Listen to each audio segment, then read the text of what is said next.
आइए आज की शाम आप सबको इस जूम मीट में मैं आमंत्रित करता हूं।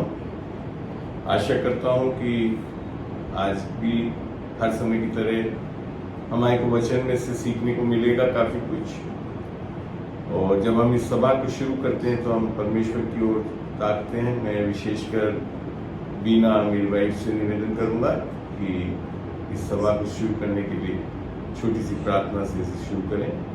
बीना जी। धन्यवाद पिता परमेश्वर अनुग्रहकारी प्यारे खुदावंदा, धन्यवाद करते हैं एक बार फिर प्यारे परमेश्वर, आपने हमारे को एक साथ जोड़ा। आपके क्रूस के कार्य ने प्यारे परमेश्वर इस पूरी ब्रह्मांड, पूरी दुनिया को प्यारे खुदावंदा उद्धार का एक बहुत खूबसूरत और प्यारा दान दिया है प्यारे परमेश्वर। धन्यवाद करते हैं प्यारे खुदावंदा, और खासकर प्रभु जी आपके जीवित वचनों को आज हम मनन करें, आज हम देखें, ताकि उस उद्धार के रास्ते में प्यारे खुदावंदा जो भी कोई बाधाएं प्यारे परमेश्वर हम देखते हैं, हमारी सिद्धता, उन्नति, आत्मिक उन्नति में जो बाधाएं आती है पिता, वो आपके जीवित वचन के द्वारा प्रभु जी हम देख के उन बाधाओं को दूर करने पाए। प्यारे यीशु, आप ऐसा अनुग्रह दीजिए, ऐसी समझ दीजिए, ऐसा प्रकाशन दीजिए प्रभु जी, ताकि हम सत्य को जाने और सत्य हमें आजाद कर दे। उस सत्य को जाने प्यारे खुदावंद, और सत्य दोधारी तलवार को हम इस्तेमाल करने वाले बन सके प्यारे परमेश्वर। उस सत्य को जाने कि आपके नाम में कितनी सामर्थ्य, उन ढेर सारे तूफानों को और पर्वतों को प्यारे परमेश्वर आपके जीवित जलाली नाम से हमेशा के लिए डुबो सके प्यारे खुदावंदा।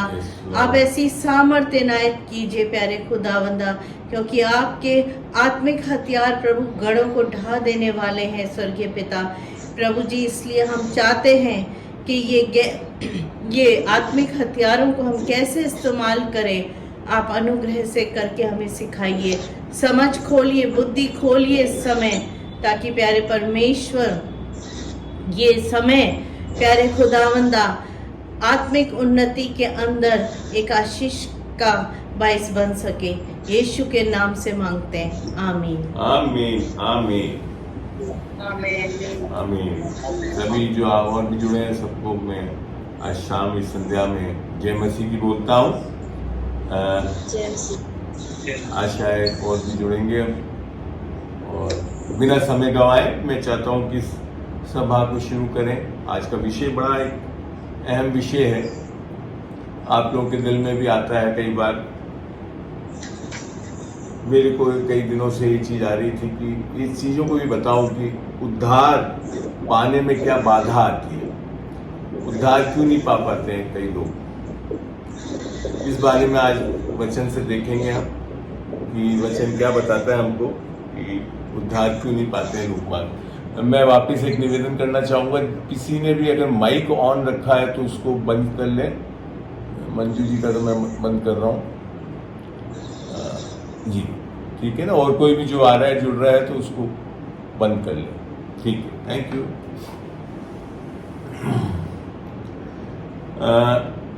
उद्धार का सबसे अच्छा वचन जैसे हम जानते हैं यूहन्ना 3:16 में है। यूहन्ना 3:16 बताता है, क्योंकि परमेश्वर ने जगत से ऐसा प्रेम रखा कि उसने अपना इकलौता पुत्र दे दिया, ताकि जो कोई उस पर विश्वास करे वह नाश ना हो परंतु अनंत जीवन पाए। उद्धार का एक बहुत मूल आयत है ये, जिससे हम समझते हैं कि उद्धार हम सबके लिए उपलब्ध है। यहाँ एक दो चीजें बताना चाहूँगा। लोगों के दिल में जो भी कहीं ना कहीं हम किसी न किसी धर्म में चलते आए हैं, तो धर्म में हमारी कहीं ना कहीं एक मानसिकता ये होती है कि हम जब कुछ करेंगे और परमेश्वर को प्रसन्न करेंगे, तब परमेश्वर हमसे प्रेम करेगा और हमारा उद्धार करेगा। मगर यहाँ 3:16 में ऐसा नहीं लिख रखा है। 3:16 में लिखा है, क्योंकि परमेश्वर ने जगत से ऐसा प्रेम रखा, मैंने कर चुका है, करेगा नहीं है कि आज कुछ हम कुछ करेंगे तो उसके बाद नहीं करने वाला हो, कर चुका है। और उसने अपना इकलौता पुत्र दे भी दिया, आज नहीं भेजने वाला। लगभग 2000 साल पहले वो आ चुका है और उसने वो क्रूस का कार्य कर लिया है और वो मरकर जी उठा है। इसके लिए जो भी उस पर विश्वास करे वो नाश न हो। और तब भी हम देखते हैं कि कई लोग उद्धार क्यों नहीं पाते हैं, तो इसके लिए हम पढ़ते हैं यूहन्ना 3:19। यहाँ यूं लिखा है, और दंड की आज्ञा का कारण यह है कि ज्योति जगत में आई है। यीशु मसीह की जगत की ज्योति के नाम से बहुत प्रचलित है, आयतें हैं जहाँ पे दिखाया हुआ है यीशु मसीह जगत की ज्योति है। तो यहाँ लिखा है कि ज्योति जगत में आई है और मनुष्यों ने अंधकार को ज्योति से अधिक प्रिय जाना, क्योंकि उनके काम बुरे थे। तो ये ऐसे लोग हैं जो अभी भी अंधकार में रहना पसंद करते हैं और उनको अंधकार के काम, जो बुरे काम है, तब भी उनको ज्यादा उसको वो पसंद करते हैं। बहुत लोगों में है, आप देखेंगे संसार में बहुत लोग इसके लिए उद्धार नहीं पाते क्योंकि उनको अच्छा लगता है, या यूं कह लूं कि मजा आता है पाप में धंसे रहने। ये एक कारण, एक बहुत बड़ा मुख्य कारण है उद्धार नहीं पाने का। जबकि परमेश्वर ने तो सारे जगत से प्रेम कर लिया, सारे जगत ने जो भी अगर गलत करा है तो उसको माफ करने के लिए तैयार है, अगर वो कोई यीशु मसीह की तरफ मुड़े और उसे अपना उद्धारकर्ता ग्रहण करे। पर तब भी कई लोग, उनको मजा आता है, बुरे कामों में अटके रहते हैं। और आगे यूं लिखा है 20 में, क्योंकि जो कोई बुराई करता है वह ज्योति से बैर रखता है। ध्यान से देखिए, क्योंकि जो कोई बुराई करता है वह ज्योति से बैर रखता है और ज्योति के निकट नहीं आता, ऐसा ना हो कि उसके कामों पर दोष लगाया जाए। कारण क्यों नहीं आता निकट? क्योंकि उसको ये भी पता है कि मैं बुरा कर रहा हूं, मेरे ऊपर दोष लगाया जाएगा, इसके लिए वो भागता रहता है परमेश्वर से दूर। तो ये एक बहुत मुख्य कारण लगता है मेरे को, जो जगत में लोग बाग उद्धार नहीं पाना चाहते, क्योंकि उनको पापी जीवन में ही मजा आता है, पाप करते रहने में ही मजा आता है। जबकि जानते हुए भी कि पाप करना गलत है, उनको पता है कि इस कामों में दोष लगाया जाएगा और दोषी ठहरेंगे वो, तब भी वे उसको चुनते हैं। तो ये एक बहुत बड़ी चीज है जिसको समझना चाहिए। फिर देखते हैं, हम बाइबल में चलते हैं, एक और कोई कारण है जिसके कारण लोग नहीं आ पाते हैं। मरकुस 7 का खोलते हैं हम और 13 देखते हैं। मरकुस 7 का 13, यहां लिखा था, इस प्रकार तुम अपनी परंपराओं से जिन्हें तुमने ठहराया है परमेश्वर का वचन टाल देते हो और ऐसे ऐसे बहुत से काम करते हो। यहां बड़ा स्पष्ट किया है कि हमारी परंपराएं, देखिए अगर आप बाइबल को पढ़ेंगे, शैतान वचन को चुरा सकता है, टाल नहीं सकता। जब हम वो दृष्टांत पढ़ते हैं बीज बोने वाला, तो वहां लिखा है शैतान आता है और चुरा लेता है। वो एक तरीका है, शैतान वचन को आपके बीच में से चुरा रख सकता है, वह टाल नहीं सकता। और यहां लिख रखा है कि तुम अपनी परंपराओं से जिन्हें तुमने ठहराया है परमेश्वर का वचन टाल देते हो और ऐसे ऐसे बहुत से काम करते हो। इसका मतलब वह है कि हम जैसे हम पारंपरिक जीवन हमारे, हमको जैसे हम जीते आ रहे हैं, किसी न किसी, कभी कोई धर्म में चलते आए हैं, कभी किसी तरह से चलते आए हैं, तो हमारे अंदर एक कुछ परंपराएं आ जाती हैं और हम ये मानते हैं कि हम ये करते रहेंगे तो हम परमेश्वर से जुड़ेंगे, मगर ऐसा नहीं है, क्योंकि आगे वचन में ये भी स्पष्ट है कि कैसे हमारे को उद्धार होता है। तो इन परंपराओं के कारण हम वचन को टाल देते हैं, बल्कि उसको एक तरह इंग्लिश में बड़ा अच्छा लिख रखा है, nullify the word of God. देखता हूँ एक मिनट, और पैरेलल बाइबल हो तो अच्छा लगेगा। यहाँ लिखा है, making the word of God of none effect through your tradition which you have delivered and many such like things. तो यहाँ एक चीज स्पष्ट कर रखा है कि वचन आपके ऊपर कार्यशील क्यों नहीं होता है, क्योंकि आप किसी परंपराओं में चलते रहते हैं, और परंपराओं में जब तक हम चलते रहेंगे तो ये संभव है कि हम सुसमाचार सत्य का वचन उसको हम टाल दें। तो पहला तो एक हमारे पाप में चलने की मंशाओं के कारण हम पाप के कामों में फंसे रहते हैं, अंधकार की राज्य में रहना चाहते हैं, इसके लिए उद्धार नहीं पाते। दूसरा हम यहाँ देख रहे हैं कि परंपराओं के कारण हम परमेश्वर के सुसमाचार और वचन को टाल सकते हैं। ये और बहुत मेन कार्य है। आप अगर देखोगे जब लोग बाग मूर्ति पूजाओं में अटक जाते हैं तो मूर्ति पूजा करने के कारण वो परमेश्वर के वचन को टाल देते, वो परंपराओं से आ रहा है, ठीक है ना, जबकि धर्मों से नहीं आता है वो। अब आगे चल के देखते हैं क्यों परंपराओं के बारे में इतना बोला गया है। कुलूसियों में चलते हैं। कुलूसियों का आप आराम से लिख सकते हैं, ढूंढें, देखें, और फिर उसके बाद हम धीरे धीरे वचन को एक एक करके लेंगे और आगे बढ़ेंगे। यहाँ पौलुस कहता है, चौकस रहो कि कोई तुम्हें उस तत्व ज्ञान और व्यर्थ धोखे के द्वारा अहेर ना कर ले। अहेर समझते हो, अर्थात आपको मोह ले, अर्थात आपको एक तरह से बेवकूफ बना दे, जो मनुष्य की परंपराओं और संसार की आदि शिक्षा के अनुसार है। ये वापिस यहाँ पे मनुष्य की परंपराओं के कारण आता है और संसार की आदि शिक्षा के अनुसार है, पर मसीह के अनुसार नहीं है। अगर कोई चीज वचन में नहीं है और वचन के बाहर की चीज है और वो संसार से आ रही है, और आप जानते हो लोग आहार करते हैं, लोग बात ऐसे भी है, मैंने कई चीजें ऐसी चीजें करते हैं, आपको मोह लेंगे, आपको बिल्कुल ऐसा कर देंगे जैसे आपको कुछ समझ में ही नहीं है। फिलॉसफी ये एक तरह से वो हो जाती है कि आपने बार बार उस चीजों को सीखा, समझा या ग्रहण करा, तो वो एक छन्नी के समान हो जाती है। अब आपके पास वचन भी लाए तो वो जो छन्नी जो बन गई है आपकी, जो परंपराओं से आई हुई है, जो आपकी आदि शिक्षा से आई है, संसार की शिक्षा से आई है, उसके द्वारा वो वचन अंदर जा नहीं पाता आपके। और इसके लिए कई लोग इस एक मुख्य कारण से भी उद्धार नहीं पाते। हमें समझ में आई बात। आगे चल के कहीं ना कहीं कंक्लूड करूंगा मैं कि किस तरह से हम इसमें से बच सकते हैं, निकल सकते हैं। पर ये एक बहुत बड़ा मुख्य कारण है परंपराओं के कारण।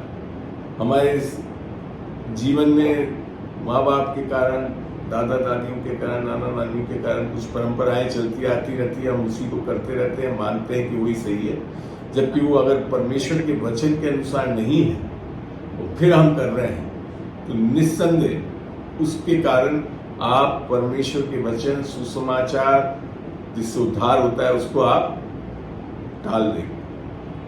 तो ये दो जगह हमने पढ़ा, मरकुस में और कुलुसियों में, कि किस तरह से परंपराएं हमारी वचन को नष्ट कर सकती हैं। अब चल के देखते हैं हम एक ऐसा विषय है जो कि बाइबल में बहुत स्पष्ट लिखा गया है, कारण जिसके कारण लोगों को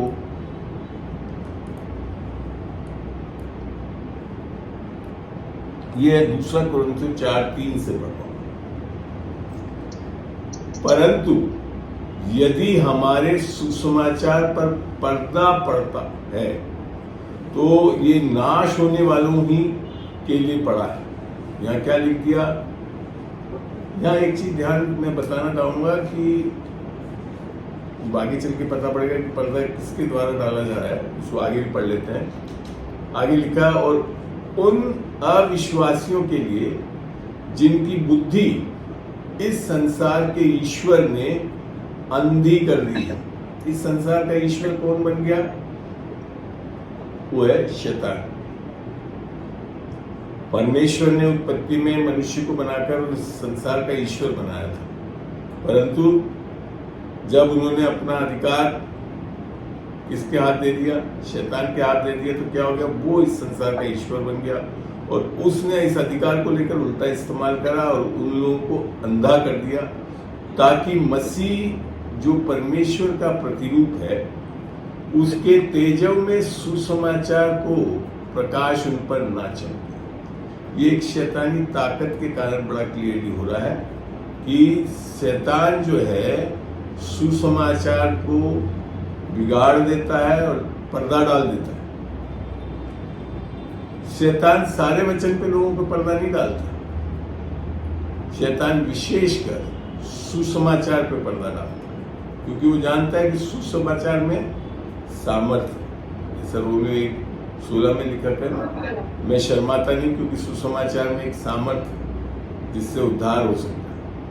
तो इसके लिए शैतान ने क्या करा कि सुसमाचार पे पर्दा डाल दिया। अब ये पर्दा किस तरह से डालता है ये भी देखते हैं। बहुत एक आसान तरीका है, जब हम इसको पढ़ते हैं 2 कुरिन्थियों 3 में, 2 कुरिन्थियों 3 का 14 खोल के पढ़ते हैं, वहां देखते हैं कैसे पढ़ रहे हैं। 14 में आएगा शायद जी। परंतु वे मंद हो गए, क्योंकि आज तक पुराने नियम के पढ़ते समय उनके हृदयों पर वही पर्दा पड़ा रहता है, पर वे मसीह में उठ जाता है। पुराने नियम में, और ये आगे चल के और भी स्पष्ट करा इसने, और आज तक जब कभी मूसा की पुस्तक पढ़ी जाती है तो उनके हृदय पर पर्दा पड़ा रहता है। मूसा की पुस्तक अर्थात शुरू के जो तोरा करके जो 5 व्यवस्था की पुस्तकें हैं, तो उसको आज भी पढ़ते वक्त ये लिख रखा है, नए नियम में लिखा हुआ है, इसका मतलब ये आज भी कायम है। उसको पढ़ते वक्त लोगों के हृदय पर पर्दा पड़ जाता है। ये एक बहुत आसान तरीका है जो शैतान इस्तेमाल कर रहा है कि हमारे को सुसमाचार पे पर्दा डाल दे। हमें आई बात समझ में? मगर कब हटता है, लिख रखा है जब मसीह में आते तब उठ जाता है, यहाँ लिखा ना, पर वह मसीह में उठ जाता है। मसीह के प्रेम में उसको चीज को समझते हैं तब। और यहाँ लिखा आगे, परंतु जब कभी उनका हृदय प्रभु की ओर फिरेगा तब वह पर्दा उठ जाए। तो अर्थात सुसमाचार की तरफ अगर हमारा ध्यान जाएगा तो वो सामर्थ्य है, तो वो पर्दा हट सकता है। आ रही बात समझ में? तो अभी तक मैंने कुछ विषय बताया किस तरह से सुसमाचार को, और जहां तो बड़ा स्पष्ट शैतान कोशिश करके रोक देता है इसको। अब एक जगह चलते हैं 2 कुरिन्थियों का 11 का हम 4 पढ़ के देखते हैं। यहां क्या लिखा है? यदि कोई तुम्हारे पास आकर किसी दूसरे यीशु का प्रचार करे, जिसका प्रचार हम, पौलुस लिख रहा है तो ये कह रहा है कि जिसका प्रचार हमने नहीं किया, या कोई और आत्मा तुम्हें मिले जो पहले ना मिली थी, या और कोई सुसमाचार जिसे तुमने पहले ना माना था, तो तुम्हारा सहना ठीक होता है। यहाँ क्या बताना चाह रहा है कि सुसमाचार को बिगाड़ के भी बता सकते हैं। एक तरह से उससे भी पर्दा पड़ जाता है, शैतान करता भी है। तो यहाँ क्या पौलुस बताना चाह रहा है कि किसी दूसरे यीशु का प्रचार कर। दूसरे यीशु क्या? क्योंकि पौलुस जिस यीशु के बारे में बता रहा था वो उसने गलतियों में स्पष्ट करा था इस चीज को। गलतियों को देखते हैं हम। जो भी अब जुड़ रहे हैं तो कृपया करके अपने माइक्स को बंद कर लें, बेहतर होगा जी।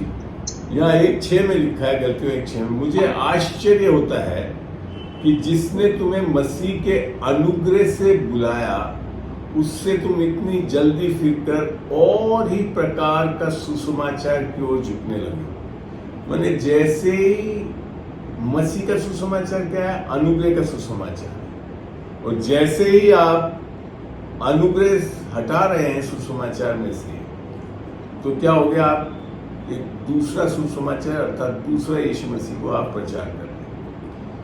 मैं आपको बताऊं, ये गलतियों की चर्च में ही बताया गया था क्योंकि वहां ऐसा होने लगा था। पौलुस ने जब सिखाया सुसमाचार, यीशु का सुसमाचार जो अनुग्रह पर आधारित था, उसको एक साथ में भी उसने स्पष्ट करा, परंतु वे दूसरा सुसमाचार है ही नहीं। पर बात यह है कि कितने ऐसे हैं, मतलब थोड़े लोग नहीं थे, कितने ऐसे हैं जो तुम्हें घबरा देते और मसीह के सुसमाचार को बिगाड़ना चाहते हैं। मसीह का सुसमाचार क्या है कि आप जैसे ही व्यवस्था को ला दो अनुग्रह के बीच में, तो वो सुसमाचार बिगड़ जाता है। करते यही थे उस जमाने में। जब आप इसको प्रेरितों के 15 में चल के देखेंगे तो वहां स्पष्ट होगा आपको कैसे बिगाड़ा जाता था सुसमाचार।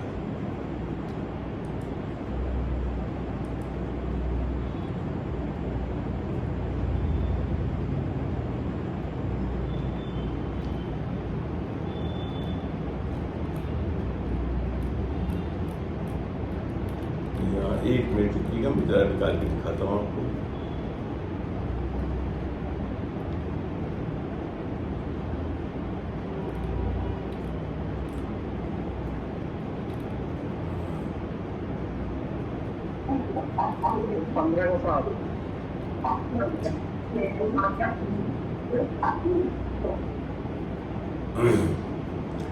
यहाँ पे जब सुसमाचार बताया गया था तो ये लोग ने क्या कहा कि कब आपका उद्धार होगा।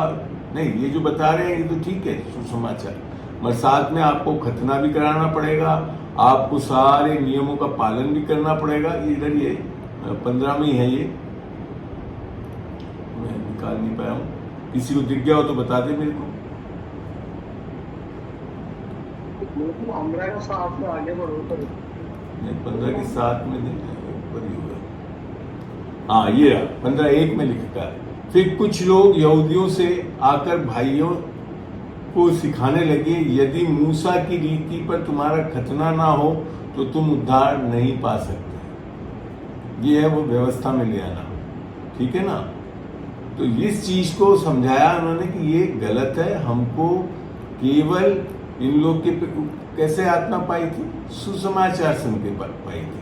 तो इस चीज को जो वापस खतना और उन चीज व्यवस्थाओं के अंदर ले जाना चाह रहे थे, वो है दूसरा सुसमाचार जो गलतियों में अभी हम देख रहे थे, है ना।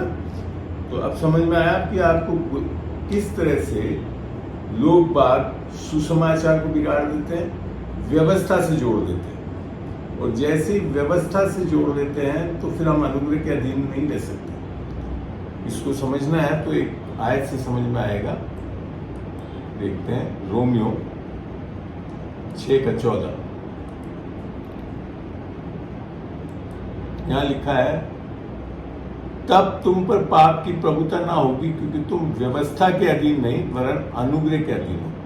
हमको किसके अधीन रहना है? हमेशा अनुग्रह। मत जैसे ही व्यवस्था को जोड़ दिया जाता है उसके साथ, तो फिर अनुग्रह नहीं रहता है, व्यवस्था के अधीन चले जाते हैं। व्यवस्था के अधीन जाती सबसे बड़ी प्रॉब्लम है, पाप उजागर हो जाता है, प्रभुता करने लगता है। तो ये चीज को समझा रहा था पौलुस कि हमको दूसरा सुसमाचार नहीं लाना है। दूसरा सुसमाचार कुछ नहीं है, मिक्स्ड गॉस्पेल कुछ नहीं है कि आप अनुग्रह और व्यवस्था दोनों को मिक्स कर दीजिए तो वो दूसरा सुसमाचार हो जाता है। तो अच्छा तो लगता है बोलने के लिए, और वास्तव में वो सुसमाचार है ही नहीं।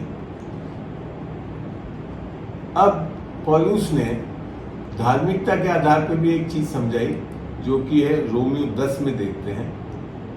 जिसको नहीं समझते तो लोग बाग उद्धार नहीं पाते। यहां है रोमियो 10:3 में, यहां लिखा है कि क्योंकि वे परमेश्वर की धार्मिकता से अनजान होकर, परमेश्वर कैसे हमको धर्मी ठहरा रहा है, तो जो वास्तव में सुसमाचार है कि हम कैसे परमेश्वर से वापस रिश्ता पा सकते हैं। मगर उससे जब हम अनजान होकर, और अनजान होते कैसे, वो आगे लिखा है, अपनी धार्मिकता स्थापित करने का यत्न करके।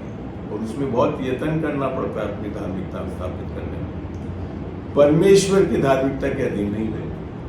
आपको चाहिए क्या? परमेश्वर कैसे हमको धर्मी ठहराना, उसको लेना जरूरी है। मगर हम वो ना लेकर अपनी धार्मिकता स्थापित करने लगते हैं, अर्थात धर्म चलना। धर्म कुछ नहीं है, व्यवस्था है।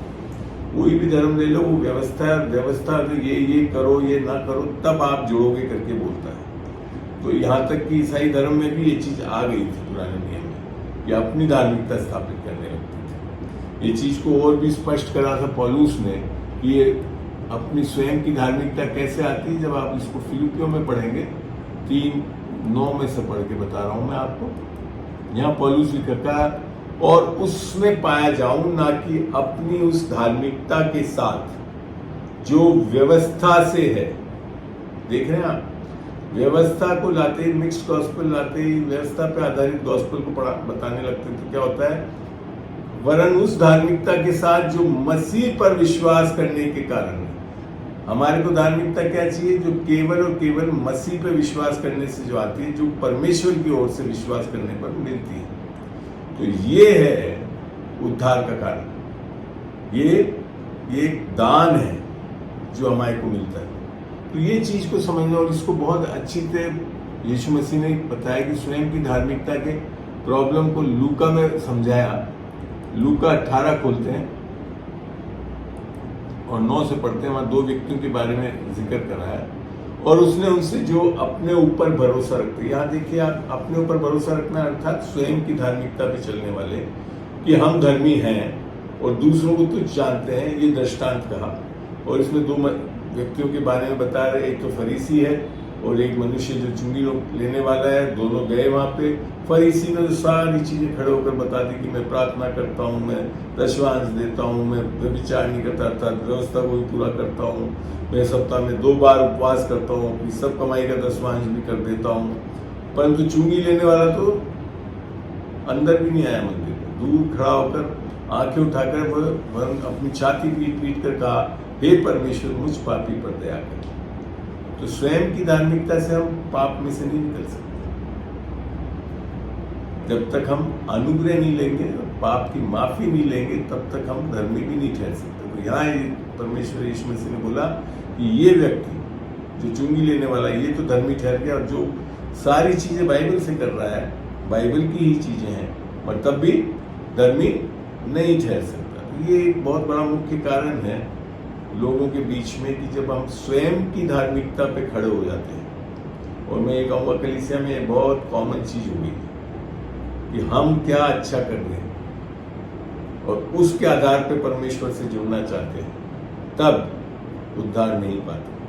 तो ये बहुत लोगों को मैं देख चुका हूँ, और बहुत एक मैं कहूँगा मेरे हिसाब से तो सबसे बड़ा पाप ही स्वयं की धार्मिकता है, और ये फरीसियों में बहुत ज्यादा प्रचलित थी। ठीक है ना। अब और एक चीज देखते हैं हम वचन से, पहला कुरिन्थियों 15 में चलेंगे हम।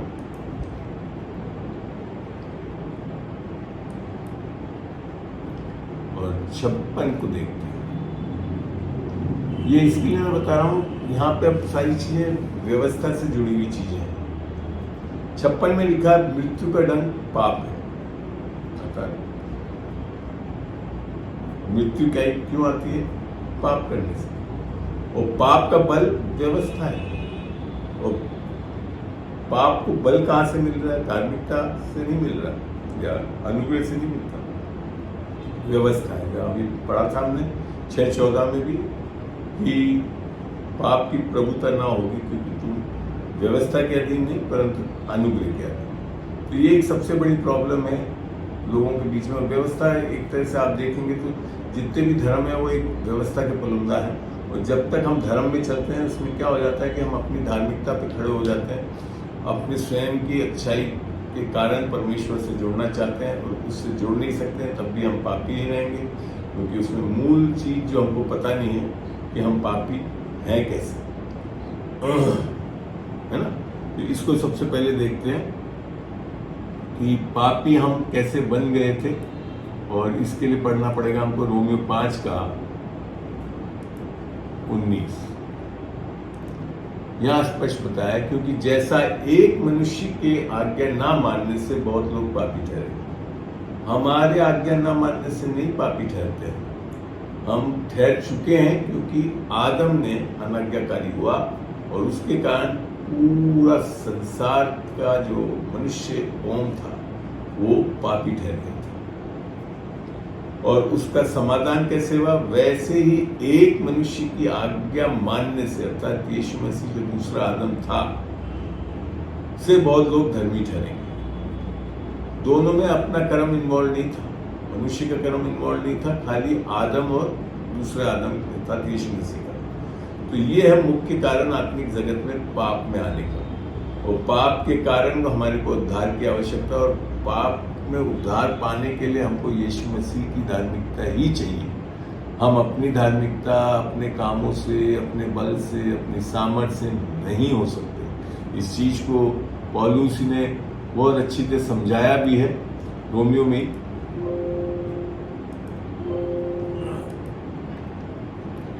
यहाँ जब हम रोमियो 5 में ऊपर देखते हैं,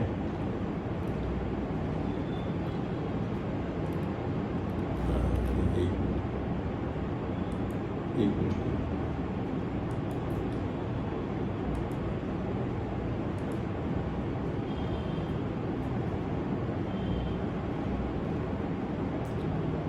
चलिए छोड़िए,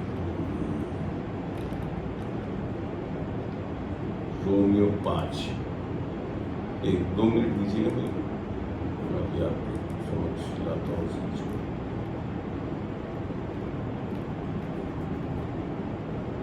यहाँ 5-6 में समझाया है कि ये इसके अगर चीजों को समझ लोगे तो आपको समझ में आ जाएगा कि उद्धार कब और कैसे मिल सकता है।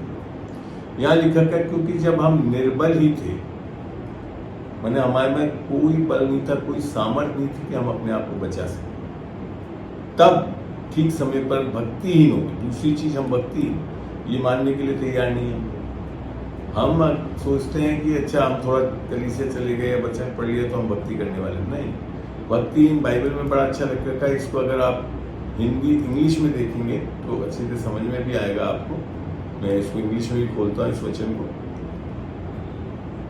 For when we were yet without strength, in due time Christ died for the ungodly। भक्तिहीन कौन है? अनगॉडली, अर्थात जो बिना परमेश्वर के, उनको, उनके बारे में। तो हम ये नहीं सोच रहे कि हम कभी थोड़ा सा कोई धर्म में या किसी किताब को पढ़ लिया, बाइबल पढ़ लिए, चर्च चले गए तो हम भक्ति करने वाले हैं। भक्तिहीन कब है? जब हम बिना परमेश्वर के हैं। और ये अवस्था हमारे को कौन लेकर आया? आदम लेकर आ गया था। और वापिस हमको कब परमेश्वर की आत्मा मिलती है? यीशु मसीह को ग्रहण करने से। फिर आगे लिखा है किसी धर्मी जन के लिए दुर्लभ, ये कोई मरे ये तो दुर्लभ है, परंतु जो क्या जाने किसी भले मनुष्य के लिए कोई मरने का तैयार। फिर आगे लिखा है परंतु परमेश्वर हम पर अपने प्रेम की भलाई इस रीति से प्रकट करता है कि जब हम पापी ही थे, ये मानने के लिए तैयार है हम लोग, तभी मसीह हमारे लिए मरा। तो जबकि हम अब उसके लिए लहू की तरह धर्मी ठहरे, तो उसके द्वारा परमेश्वर के क्रोध से क्यों न बचेंगे? क्योंकि बैरी होने की दशा में, ये हमारी दशा है वास्तव में। हम निर्बल हैं, पहली चीज तो जैसे हमने ऊपर पढ़ा, यहाँ पे निर्बल हैं हम, 5-6 में पढ़ते हैं हम। फिर भक्तिहीन है, बिना परमेश्वर के हैं। और तीसरी चीज हम पापी हैं, पापी हैं। और फिर चौथी चीज है हम बैरी हैं। ये समझना बहुत जरूरी है। आप जितने भी अच्छे काम कर लो, अपनी धार्मिकता में खड़े हो, इन चीजों से बचे हुए नहीं रह सकते। जब आप इस चीज को समझेंगे कि हम बैरी हैं, हम पापी हैं, हम निर्बल हैं, अपना उद्धार हम खुद नहीं कर सकते, तब, और हम भक्तिहीन हैं अर्थात बिना परमेश्वर के, तब जाकर हम यीशु मसीह को ग्रहण कर पाएंगे। तो एक बहुत बड़ा मुख्य कारण, ये 4 कारणों को समझना बहुत जरूरी है। तब जाकर बड़े आसानी से लोगों को समझ में आएगा क्यों हमारा उद्धार परमेश्वर ही कर सकता है, हम अपने आप नहीं कर सकते। ठीक है सर?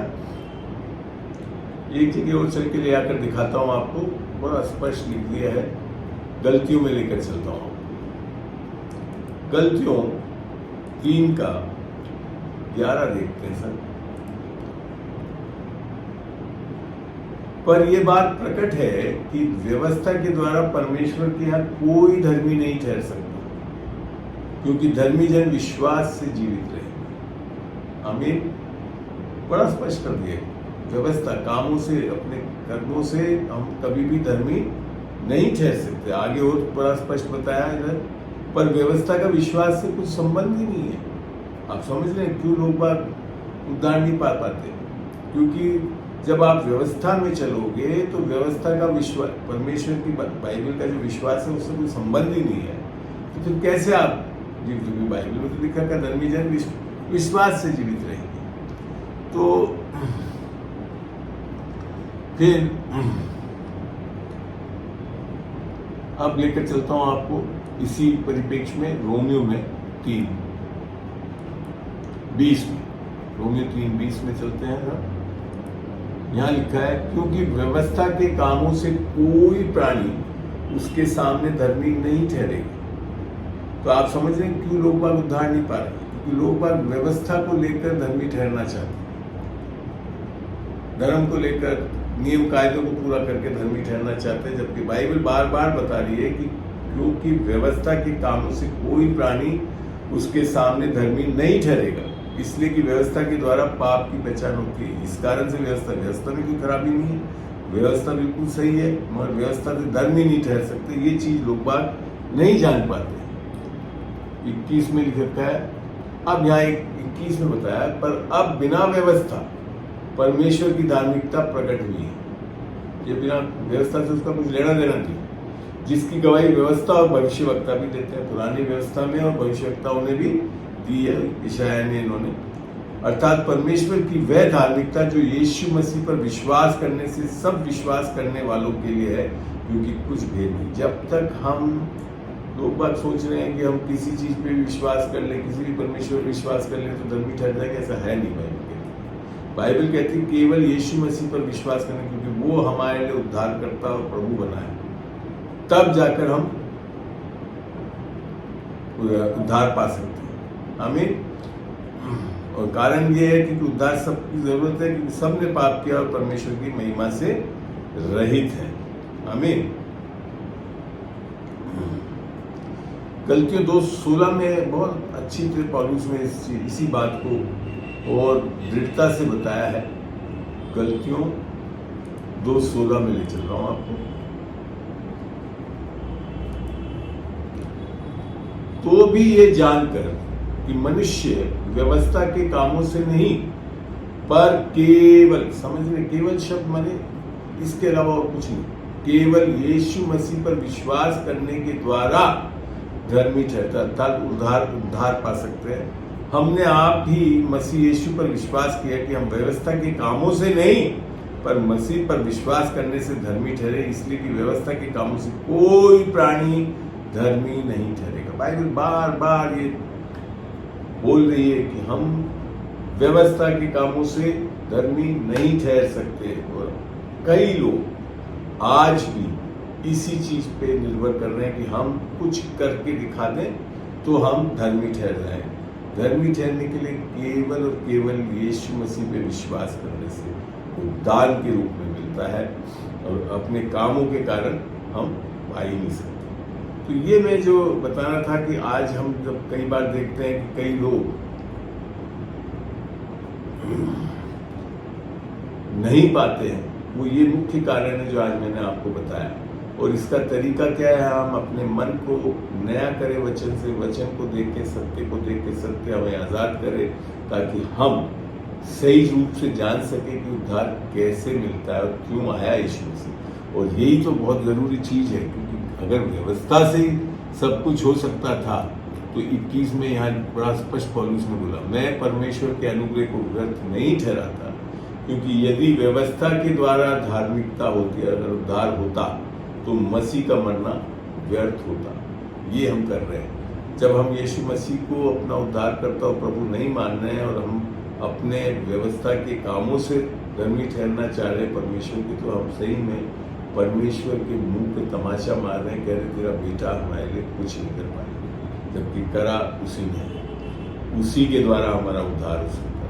ये जानना बहुत जरूरी है आपको, और लोगों को बताना भी ये बहुत जरूरी है, दृढ़ता से बताना है कि हमारा उद्धार हमारे कर्मों से, अच्छे कामों से, इनसे नहीं हो सकता है, खाली पापों का अंगीकार कर लेने से नहीं हो सकता। हमारा उद्धार जब यीशु मसीह को हम अंगीकार करते हैं, जैसा रोमियो 10:9 में लिखा है, और वो अब हमारे हाथ में है। परमेश्वर जो मर्जी नहीं करता है, यहाँ लिखा कि यदि तू अपने, माने ये हमारी इच्छा है उद्धार लेना हमारी इच्छा है, परमेश्वर जानबूझ के आपके ऊपर थोपेगा नहीं, उसने बता दिया है कहाँ से उद्धार होगा। तो वहाँ लिखा है यदि तू अपने मुंह से यीशु को प्रभु जानकर अंगीकार करे और अपने मन में विश्वास करे कि परमेश्वर ने उसे मरे हुए से जिलाया, तो तू निश्चय उद्धार पाएगा। उद्धार का बाधा क्या है?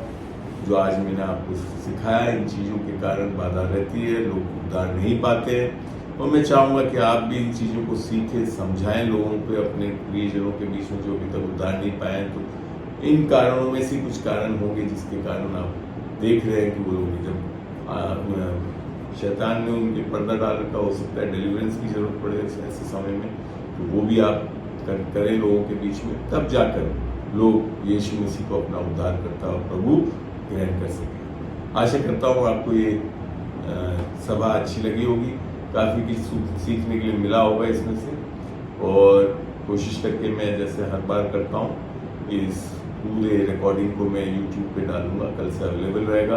आप उसको भी लोगों के बीच में भेज सकते हैं, प्रचार के रूप में सिखाने के यूज़ कर सकते हैं, सीख सकते हैं, अधिक से अधिक शेयर कर सकते हैं। मैं अब एक बार तो इसको यहाँ पे विराम दूंगा एक छोटी सी प्रार्थना के साथ। उसके बाद आपके कोई प्रश्न है तो मैं लेने के लिए तैयार हूँ।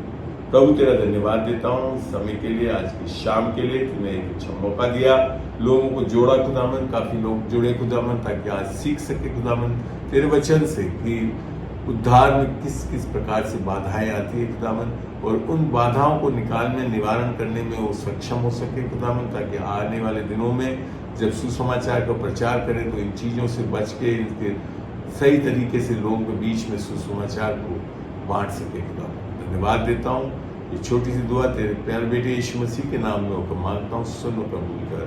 आमीन। आमीन।